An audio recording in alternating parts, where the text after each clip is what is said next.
China is warning countries not to cut trade deals with the U.S. at its expense. Beijing has accused Washington of using tariffs as a bargaining chip, pressuring partners to limit their trade with China in return for exemptions. For more analysis on those trade tensions, we have Wendy Cutler. She joins us from Washington, D.C. She's vice president at Asia Society Policy Institute. She's also former negotiator in the Office of U.S. Trade Representatives. Ms. Cutler, we just heard that Beijing suggesting that countries not cut deals with the U.S. at the expense of China. So something that might have been confined just to trade or tariffs, increasingly it is very difficult to compartmentalize different concerns that different countries might have. Well, exactly. I mean, look, the Trump administration right now is negotiating with countries during this 90-day pause and is making a lot of demands to these countries in order for the U.S. to lift the new tariffs that were just imposed. Part of the demands are going to be in the area of addressing what we call in the United States the China challenge. And that is clearly going to present difficulties for a number of countries, particularly those in Southeast Asia that are being squeezed by both the two largest economies in the world, the U.S. and China. But it's not just Southeast Asia. Any country, if they knew that threats from Washington on reciprocal tariffs was indeed confined just to the China challenge, they might, in fact, be able to placate the United States by making the right moves. The problem is no one seems to know who wants what, to what degree.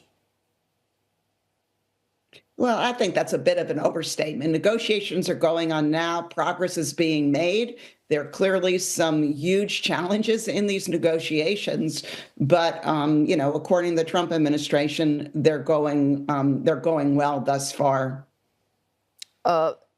Okay, so we mentioned the 90-day pause, but that was the 9th of April. So we count in roughly about 70 to 79 days until that deadline hits on tariffs on the 9th of July. You've got, according to the White House, around 75 countries who have made their approach to Washington to find some kind of negotiated settlement on those tariffs. So do you see, what kinds of deals do you see in 78 days, 75 countries, regions, territories? Well, as a former trade negotiator, I do not see 75 agreements being reached. In my view, based on my experience, maybe we'll see a handful being reached, and maybe it'll just be reached in what we call in principle, with the details and to be fleshed out.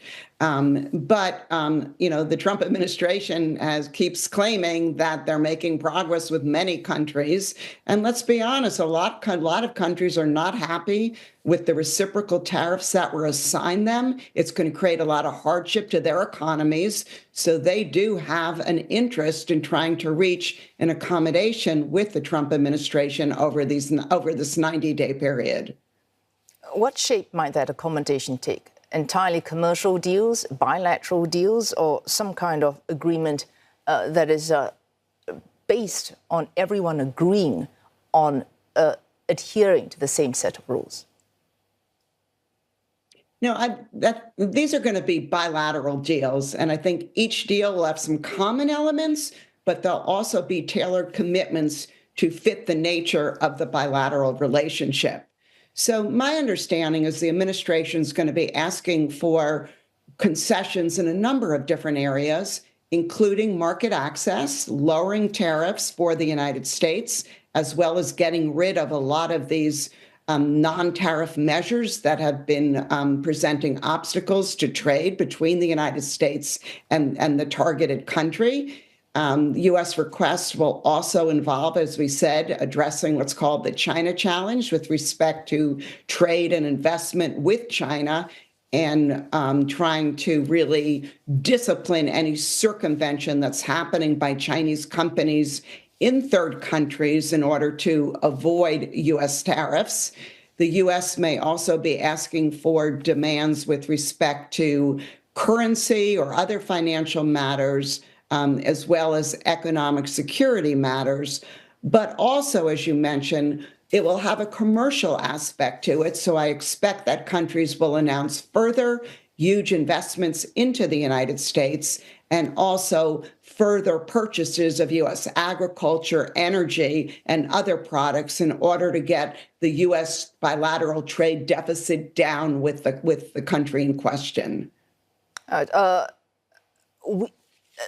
For us, for example, we speak in abstract about what happens in these negotiations, but you have spent almost 3 decades either as diplomat or negotiator in the U.S. trade, in the office of the U.S. Trade Representative. The logistics of this, what happens when we hit the 9th of July? We're all in the process of negotiation. Those that are, those that aren't, those that get some kind of halfway deal at that point. What happens on July 9th? Well, the administration's going to have to make certain decisions and group countries together, I think, in certain baskets. So there will be countries where we've either finalized a deal or announced a deal in principle. And my sense is then that the reciprocal tariffs would be lifted. The question is, and I don't know the answer to this, would they be lifted only up to, would the 10% universal tariff remain? And, that's unclear. Now, there are other countries maybe where we just even we have not had time to engage with them. That would be another bucket. And maybe there'll be another bucket of countries where progress is being made, but negotiations have not been finalized.